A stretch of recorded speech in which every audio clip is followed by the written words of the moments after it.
नमस्कार, आदाब। Freedom express में आप सबका स्वागत है और गांधी का रास्ता के एक और एपिसोड में हम आपके सामने हैं।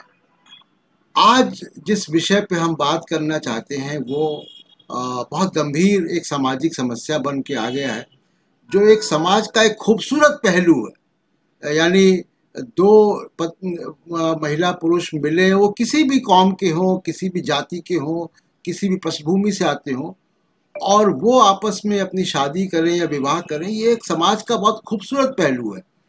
उसको एक समस्या बना देना, उसके ऊपर उसको एक पॉलिटिकल इशू बना देना, और उसको एक इस खूबसूरत रिश्ते को एक लव जिहाद जैसे नाम उसका नामकरण कर देना, और उस पे पॉलिटिक्स और ध्रुवीकरण, ये एक समस्या जो है वो आरएसएस की तरफ से बनाई गई। अब उसमें कानून भी बन गए उत्तर प्रदेश में और जगहों पे, बीजेपी की सरकारों जहाँ पे भी हैं। वो कानून बनते ही कुछ पुराने पुराने मामले भी खोद लाए, जो कि मामले सेटल्ड मामले थे। तो इस मामले पर, इस पूरे मसले पर हमारे साथ दो बहुत खास मेहमान हैं, और प्रख्यात गांधीवादी और आईआईटी के पूर्व प्रोफेसर वीके त्रिपाठी हैं, और एक सामाजिक कार्यकर्ता जिनके पास कानून की जानकारी भी है और वो कानूनविद भी रही हैं, और खतीजा फारूकी हमारे साथ हैं। और हम इन दोनों मेहमानों से इस लव जिहाद के जो इस मुद्दे पर बात करेंगे।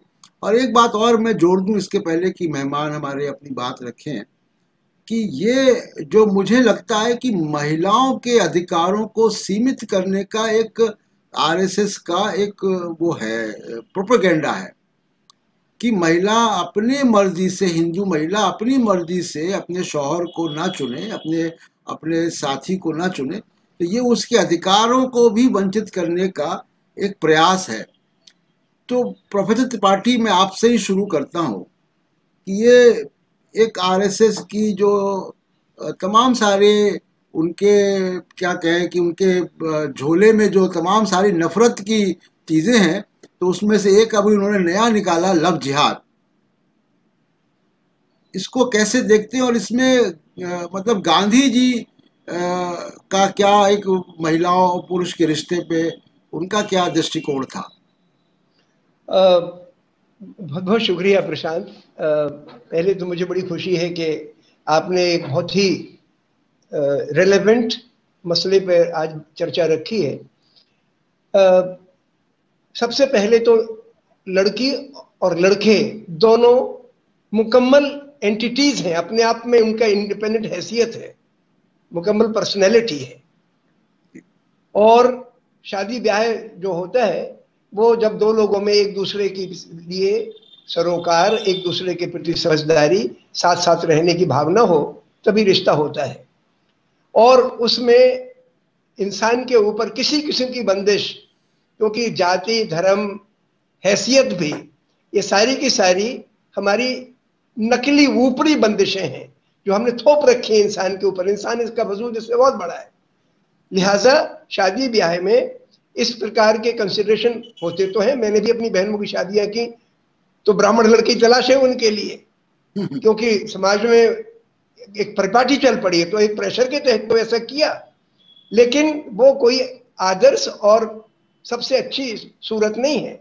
इंसान को अगर दो लोग आपस में मिलते हैं और आपस में तय करते हैं कि हम जिंदगी साथ साथ बसर करेंगे, तो इससे खूबसूरत चीज दूसरी कुछ हो नहीं सकती। ये इंसान को आजादी भगवान ने दे रखी है। और तो ये तो मुख्य बात हुई कि किसी भी किस्म की रुकावट समाज के द्वारा या सरकार के द्वारा थोपना लोगों पर, ये ठीक नहीं है।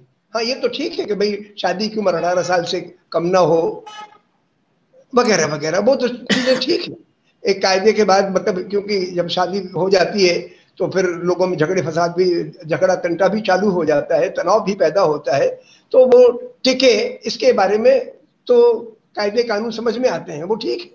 लेकिन शादी करने का दो लड़के लड़कियों का मन है, उनके पिताजी माता पिता की रजामंदी भी मिल गई, और ना भी मिले तो भी अगर उनका मन है और समझदार हो गए हैं दोनों, तो उसमें तो उनको किसी किस्म की रुकावट होनी ही नहीं चाहिए। लेकिन हुआ क्या है, ये जो मसला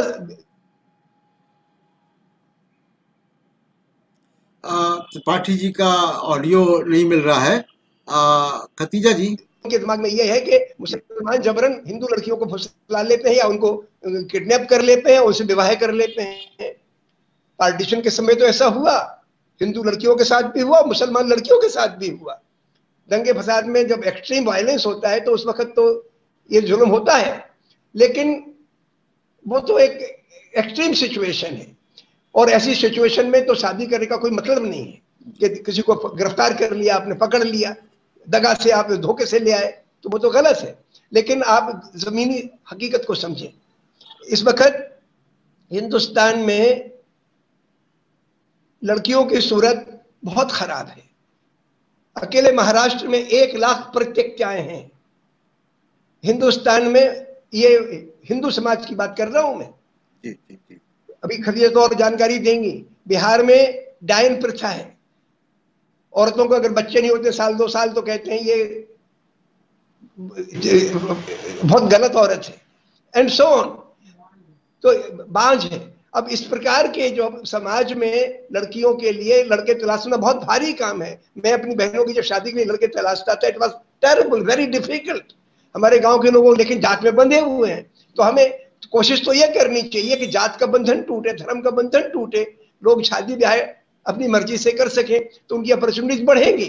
हमारे गांव में कई मुस्लिम लड़कियां हैं, 28-28 बरस की होगी, पढ़ी लिखी है, एमए है, बीएड है, बीए पास है, और बहुत समझदार, उनके चरित्र की कोई सानी नहीं, लेकिन लड़के नहीं मिल रहे हैं उनको, क्योंकि उनके अम्बा वो उसी अपनी धर्म में शादी करना चाहते हैं। मेरी जान पहचान की बहुत सारी ब्राह्मण लड़कियां हैं, 35-35, 40-40 साल की होगी, उनके विवाह नहीं हुए, क्योंकि जाति की मर्यादा है और दहेज उनके अब्बा के पास देने को है नहीं।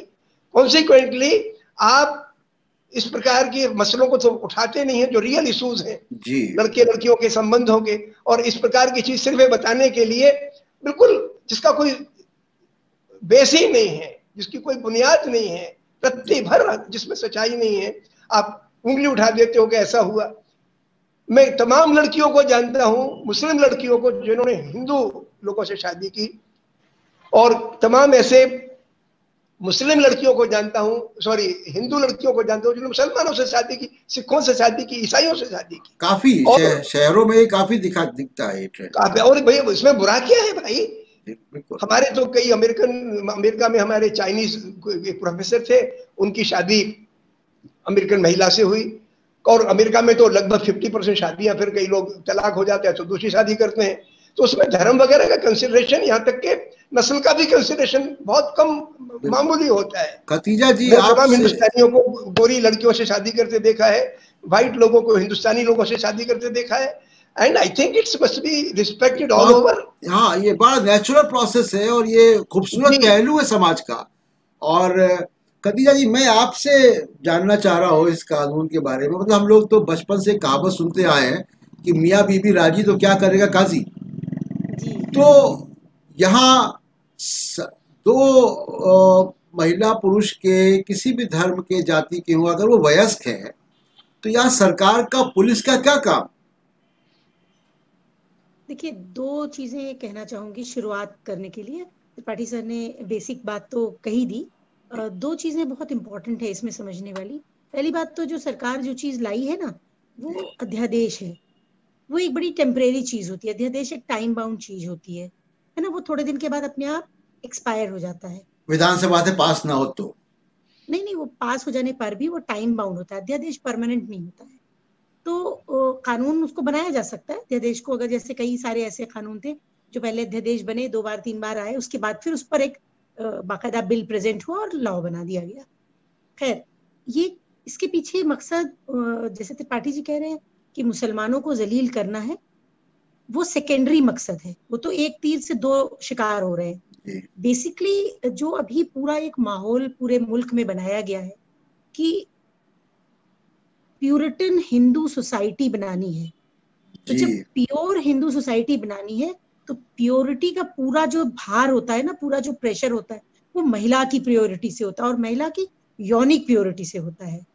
तो कहीं ना कहीं ये हिंदू महिलाओं के यौनिक अधिकारों को कंट्रोल करने का, उसको रोकने का पूरा षड्यंत्र है। पूरा ये एक माहौल बनाना है। ये देखिए इसमें क्या होगा, 2, 4, 10, 15 जगह यहाँ वहाँ केस होगा, उसकी खूब पब्लिसिटी होगी, इन्वायरमेंट बना दिया जाएगा कि हिंदू लड़कियां इस तरह के किसी तरह के प्रेम संबंध में पड़ने से पहले 100 बार सोचें, डरें और ना पड़े।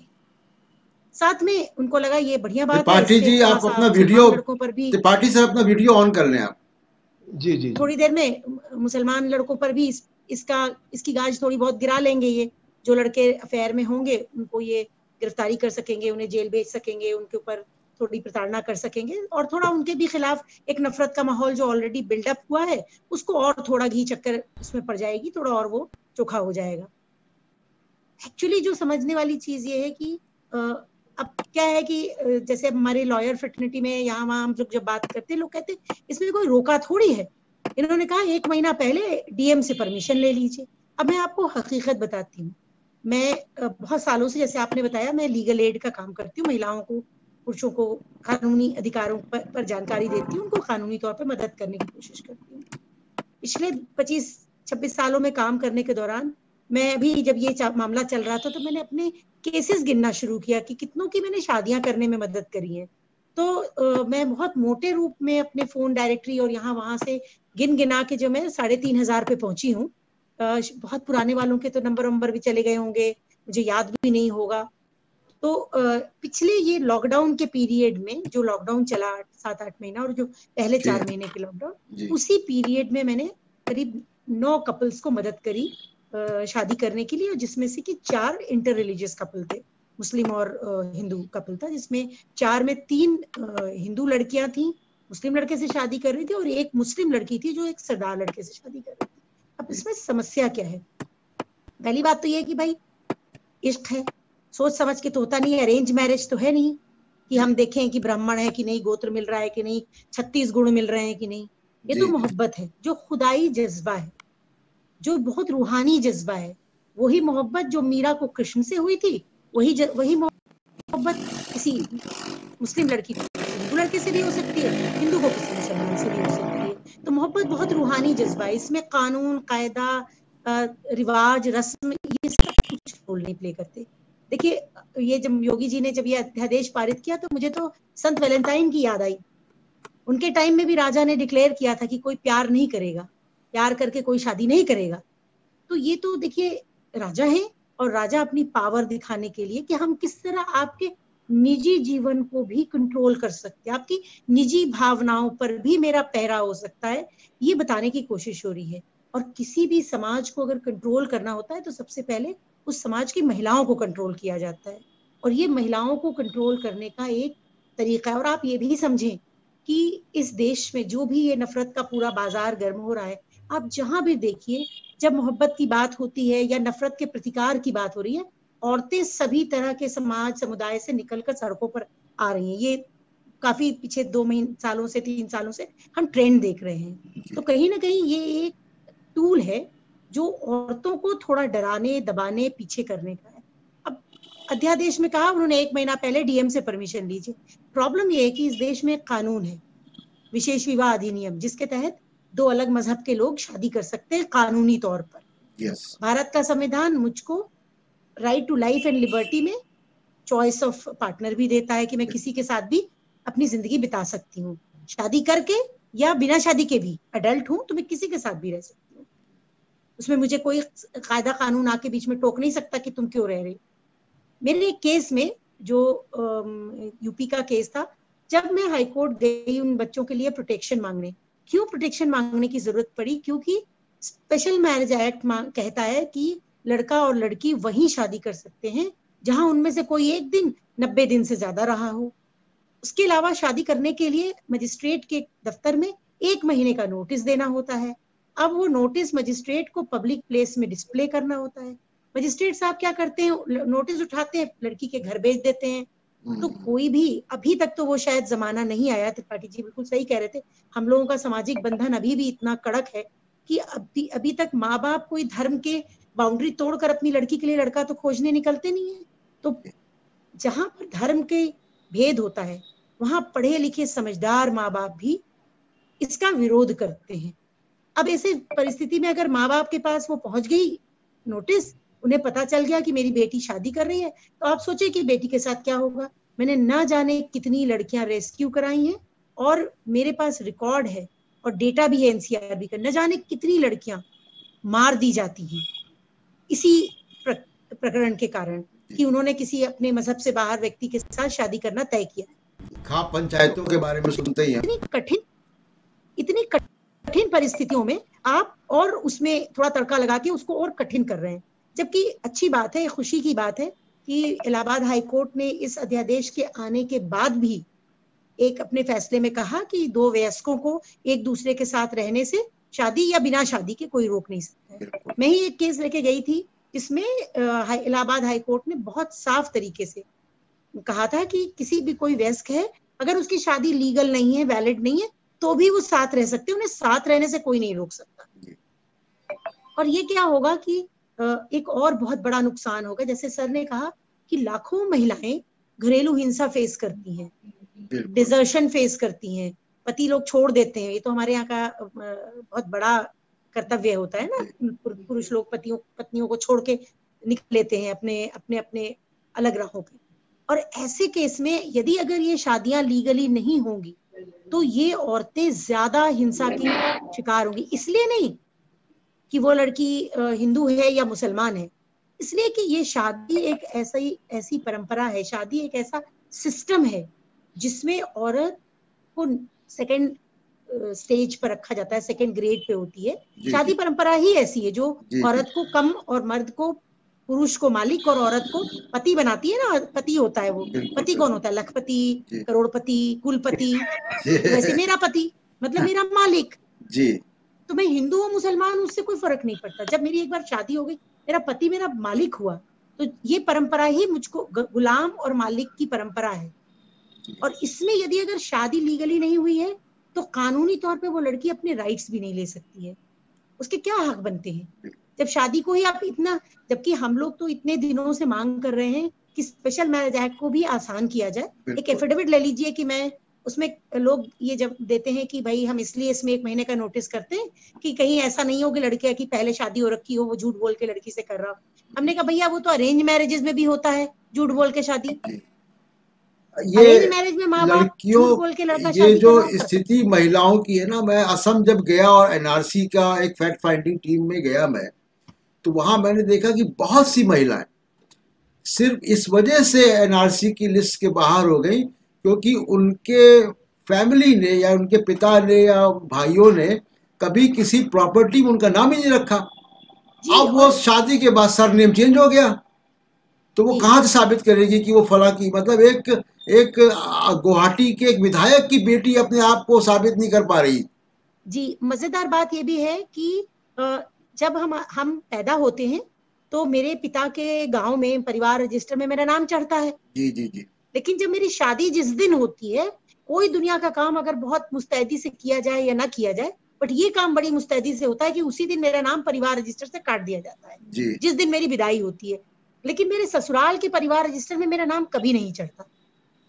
बहुत मुश्किल से जब कोई सरकारी काम कहीं अटक जाए, कुछ हो जाए, तभी मेरा नाम चढ़ता है। तो मेरी परिस्थिति तो विवाह की हालात में, सामाजिक परिस्थिति में, और इसमें कोई हिंदू मुसलमान का कोई चक्कर नहीं है, ये भारतीय महिलाओं की बात कर रही हूँ। हर महिला की परिस्थिति सामाजिक रूप से बड़ी कमजोर है विवाह के पूरे ढांचे में, है ना। वो पति और अब भाई जो मालिक होगा तो दूसरा नौकर या गुलाम होगा, तो मालिक गुलाम की परिस्थिति है। और 25 साल की शादी के बाद भी अगर पति आपको पसंद नहीं करता है तो आपको कहता है जाइए, या आपका घर नहीं है, 25 साल में एक एक चीज आपने बनाई होगी उस घर में।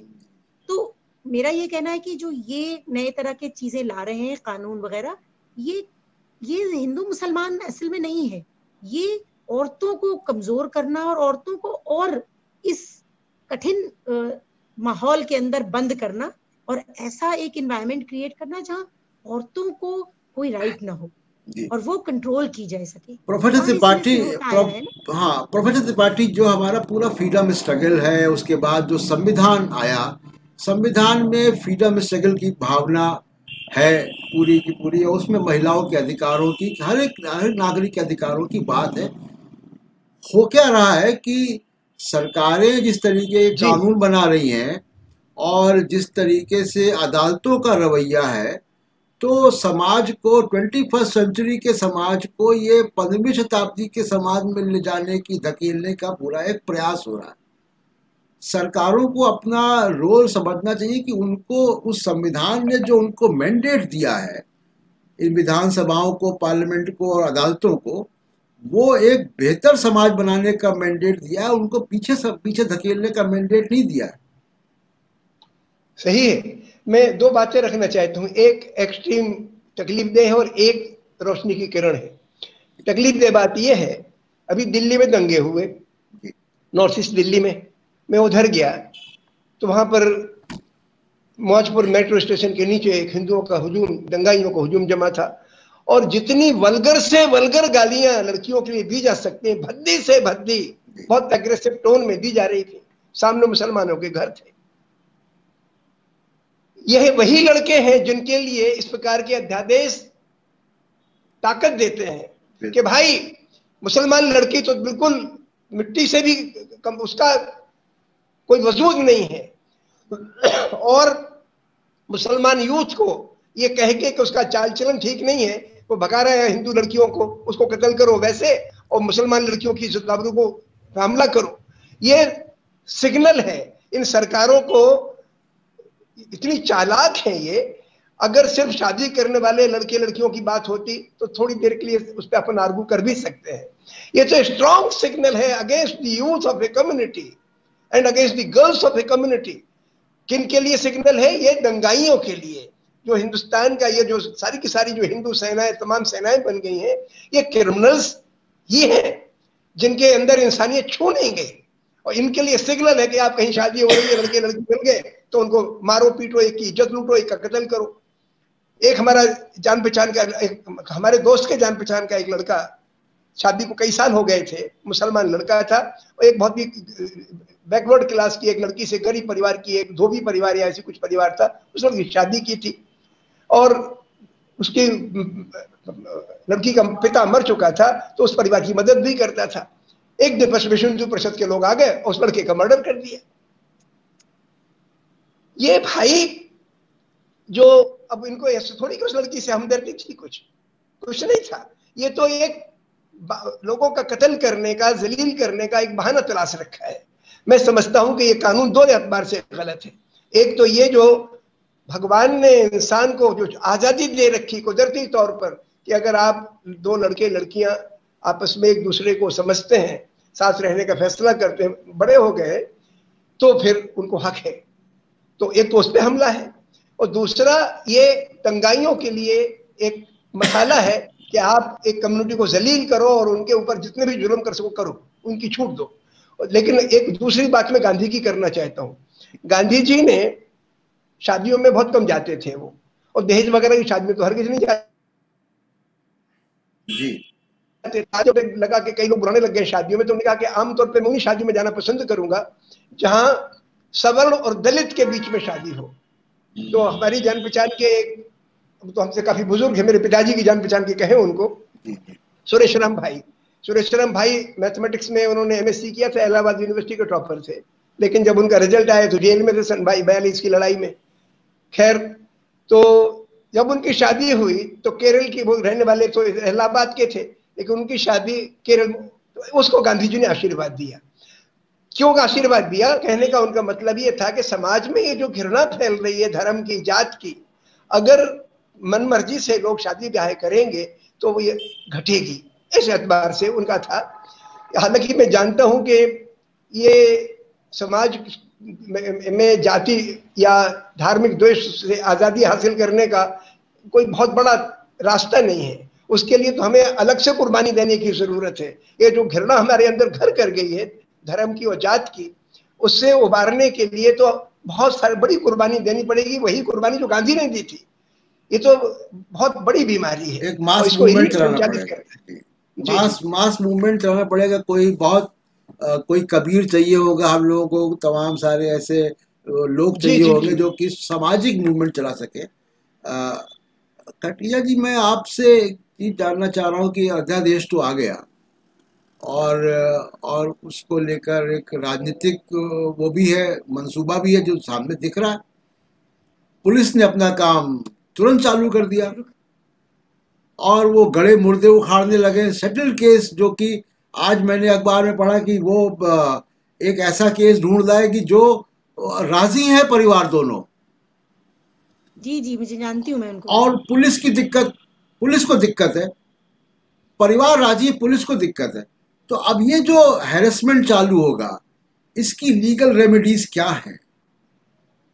देखिए ऐसा है ना, अभी हम लोग ऐसे हमारे कई सारे ग्रुप्स हैं जो हम लोग इस तरह के, मतलब हमारा नेटवर्क है एक अंतरधार्मिक और अंतरजातीय विवाह करने वाले लोगों का। तो उस नेटवर्क में अभी हम लोगों ने बात भी किया है कि इसे सुप्रीम कोर्ट में चैलेंज किया जाए इस अध्यादेश को, क्योंकि ये अननेसेसरी एक हैरेसमेंट है किसी भी व्यक्ति का। भी मैं आपको एग्जाम्पल बताती हूँ, बहुत ही रिसेंट है। मेरे पास एक केस आया, अभी 1-2 दिन की बात है। मुस्लिम लड़की है, उसने एक हिंदू लड़के से शादी करना तय पाया और मजेदार बात ये, बहुत अखबारों में छपा ये खबर। और वो लड़की के जो पिता है वो पुलिस में है। अब वो पुलिस में चूकी है तो उन्होंने अपना पुलिस का पूरा जोर आजमाया और उस लड़के को गिरफ्तार करवाया और बहुत सारी प्रताड़ना हुई। फाइनली वो लड़की कैसे तैसे हम लोगों के तक पहुंची और कुल मिलाकर ये कि अभी फाइनली उन लोगों का रीयूनियन कराने की बात हुई कि चलो ठीक है, लड़की रेस्क्यू करा ली गई पेरेंट्स के यहाँ से शादी करने की। अब यूपी में तो आप ऐसे शादी कर नहीं सकते, आपको 1 महीना पहले नोटिस देना होगा, ऑर्डर लाना पड़ेगा। अब क्या किया जाए? तो लड़का चूंकि उत्तराखंड का था तो फिर लड़की उत्तराखंड में ले जाई गई और वहां जाके उनकी शादी करा दी। अब प्रॉब्लम ये है कि ये अगर इस तरह के आप अध्यादेश लाकर रुकावटें खड़ी करोगे तो ये तो इससे ना क्या होगा कि इसका लीगल रेमेडी तो ये है कि इस अध्यादेश के खिलाफ कुछ काम करना चाहिए। और दूसरी बात ये कि केस बाय केस काम करना होगा, हर केस पर सीरियस इंटरवेंशन। जैसे ये जो केस हुआ कानपुर वाला जिसमें माँ बाप राजी थे और पुलिस आके बीच में शादी रुकवा दी, और चूंकि एफआईआर इसलिए नहीं करी गई क्योंकि माँ बाप ने कहा ठीक है हम डीएम से परमिशन ले लेंगे, तब 1 महीने के बाद शादी करेंगे। लेकिन ये तो ऐसा मामला था जहां दोनों तैयार थे, तो ये अलग कहानी है। अब उन लड़के लड़कियों के मानव अधिकारों की रक्षा करना एक बहुत बड़ा काम हो जाएगा जो जिनके फैमिली से भी सपोर्ट नहीं है। और ये हम आपको बता दें कि इस समय कोई लीगल रेमेडी ये है कि वो किसी सही व्यक्ति के हाथ में पहुंच जाएं और वो उन्हें सुरक्षा दिला सकें, उन्हें कोर्ट से हाई कोर्ट जाकर प्रोटेक्शन ऑर्डर दिला सकें कि उन्हें 1 महीने तक सरकार अपने प्रोटेक्शन में रखे, जिससे कि वो उनको कोई दूसरे तरीके का आघात ना पहुंचे और डीएम साहब अपनी इंक्वायरी करें। यही एक तरीका है। और जो यंग कपल्स हैं, देखिए ऐसा है कि बहुत सारे केसेस हैं जिसमें बच्चे इस तरह के लीगल इश्यूज में फंस के, अभी बहुत सारे ऐसे मैटर हैं जिसमें शुरुआत तो करते हैं, प्यार तो होता है, शादी तो करना चाहते हैं, लेकिन कई बार लड़कियां इस पूरे लीगल पचड़े में फंस जाती हैं। लड़कियों को जबरदस्ती माँ बाप ले जाते हैं, फोर्सफुली कहीं और शादी करा देते हैं। तो ये तो बहुत कॉम्प्लिकेटेड सिचुएशन है, बहुत ही ज्यादा उलझ गई है। लेकिन इसकी ऐसा भी नहीं है कि ये लड़ाई लड़ी नहीं जा सकती। हम लोगों ने बहुत सारे केसेस, बड़ी सारी संस्थाएं हैं जो हम लोग इस तरह के केसेस को देखते हैं और निजी तौर पर एक 1-to-1 केस की हेल्प की जा सकती है। और बड़े लार्जर स्केल पर जाने के लिए इसके खिलाफ अदालत में जाना है और जाने की तैयारियां भी हो रही हैं। अदालत जाएंगे और अदालत से कहेंगे कि इसको भाई ठीक करो, ये क्या मसला है, ये इस तरह से तो नहीं हो सकता ना। और जो हम जैसे लोग जिन्होंने काम किया है खास करके अपनी सेल्फ चॉइस वाली शादियों के लिए, उनको मालूम है कि अपनी पसंद से शादी करना इतना आसान नहीं है। वो एक शेर है ना कि आग का दरिया है और डूब के जाना है। तो ये पहले ही आग का दरिया था और डूब के जाना था। तो अब तो ये पता नहीं किस चीज का दरिया। मोहब्बत करने वाले एक वकील भी साथ रखें। बिल्कुल। तो हमने तो अभी जैसे हमारी जो संस्था की वेबसाइट है उस पर भी हमने फौरन अपडेट कराया कि भाई जिन किसी को भी इंटर रिलीजियस या इंटरकास्ट शादियां करनी है, प्लीज आप हमसे पहले संपर्क कर लें। हम आपको मुफ्त सलाह देंगे, मशवरा देंगे और आपको मुफ्त मदद भी करेंगे। क्योंकि यूपी में तो बहुत ही खतरनाक है, पॉसिबल ही नहीं रहा कि आप इस तरह की कोई शादी कर सकें। तो इसी नोट पे आज का प्रोग्राम हम कंक्लूड करते हैं। और दोनों दोनों हमारे मेहमानों ने एक बात जो कही कि ऑलरेडी हमारे समाज में इतने तरीके के मानवाधिकारों के हनन है, यहाँ जाति हिंसा है, महिलाओं की स्थिति बहुत खराब है। आप लोगों को दिखता होगा कि पत्रकारिता एक बड़ा ग्लैमरस जॉब है, लेकिन पत्रकारिता में भी आपको बता दें कि केवल 3% महिलाएं हैं। ये स्टडीज हम लोगों ने कराई है, तो 3% महिलाएं हैं पत्रकारिता में भी। तो महिलाओं की स्थिति समाज में ऑलरेडी बहुत खराब है, उस पर बहुत काम करने की ज़रूरत है। उस पर इस तरीके के कानून और भी कुठाराघात करते हैं और उस गति को रोकते हैं। हालांकि समाज, मेरा मानना है कि समाज, देखिए एक घड़ी तो आगे, घड़ी की सुई आगे ही चलती है, तो समाज तो अपनी गति से आगे चलेगा, ये रुकावटें ज़रूर आएंगी। और मुझे उम्मीद है कि अदालतें इस अध्यादेश पे एक सकारात्मक रवैया अपनाएंगी और इस अध्यादेश को गैर संवैधानिक घोषित करेंगी। और इसी के साथ आज का ये एपिसोड हम ख़त्म करते हैं। और आप दोनों मेहमानों का बहुत बहुत शुक्रिया इस सार्थक चर्चा के लिए। और ये समस्या बहुत गंभीर है, लेकिन तमाम इस तरीके की समस्याओं पे हर सप्ताह हम गांधी के चश्मे से समस्याओं को हम देखने की कोशिश करेंगे, उनके हल निकालने की कोशिश करेंगे। आप लोग फ्रीडम एक्सप्रेस से जुड़े, उसका बहुत बहुत शुक्रिया। नमस्कार।